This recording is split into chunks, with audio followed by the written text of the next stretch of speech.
Assalamualaikum warahmatullahi wabarakatuh.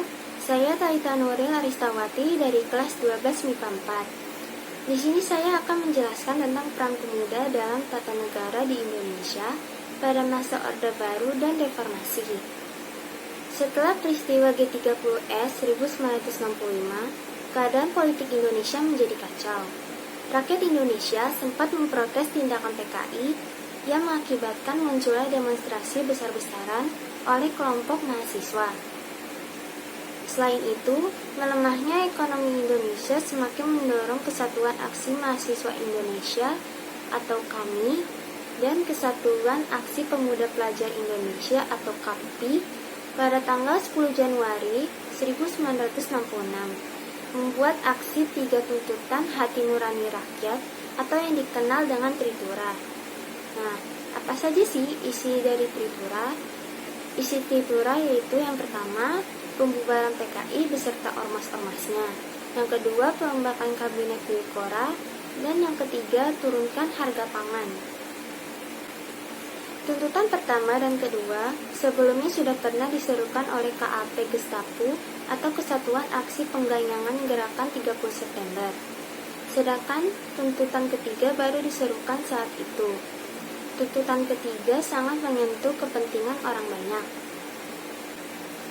Pada tanggal 21 Februari 1966, Presiden Soekarno mengumumkan perombakan kabinet. Dalam kabinet itu duduk para simpatisan PKI. Pernyataan ini menyulut kembali mahasiswa meningkatkan aksi demonstrasinya.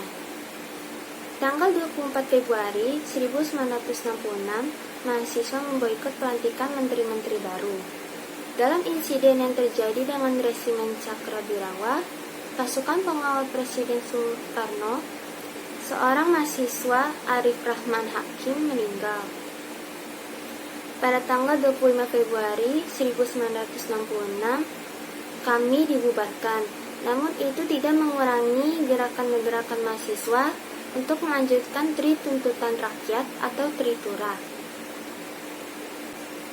Rentetan demonstrasi yang terjadi menyuarakan Tritura akhirnya diikuti keluarnya surat perintah 11 Maret 1966 atau yang dikenal dengan Super Semar oleh Presiden Soekarno yang memerintahkan kepada Mayor Jenderal Soeharto selaku Panglima Angkatan Darat untuk mengamankan situasi negara dengan mengeluarkan surat perintah 11 Maret 1966 atau Super Semar.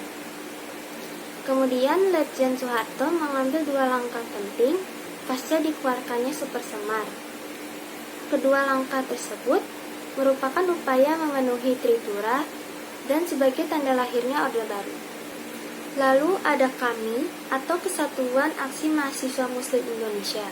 Siapa yang tak mengenal KAMI? Salah satu organisasi pergerakan mahasiswa terbesar di Indonesia yang kadernya tersebar di setiap kampus di belahan Nusantara.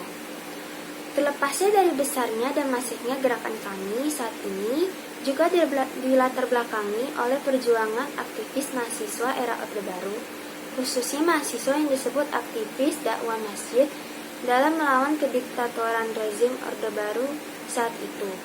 Lahirnya KAMI sangat erat kaitannya dengan runtuhnya era Orde Baru menuju transisi ke era reformasi.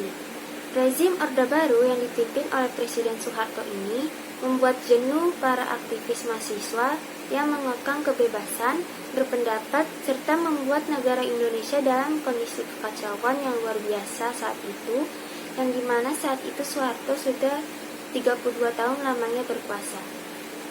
Sekian dari saya. Wassalamualaikum warahmatullahi wabarakatuh.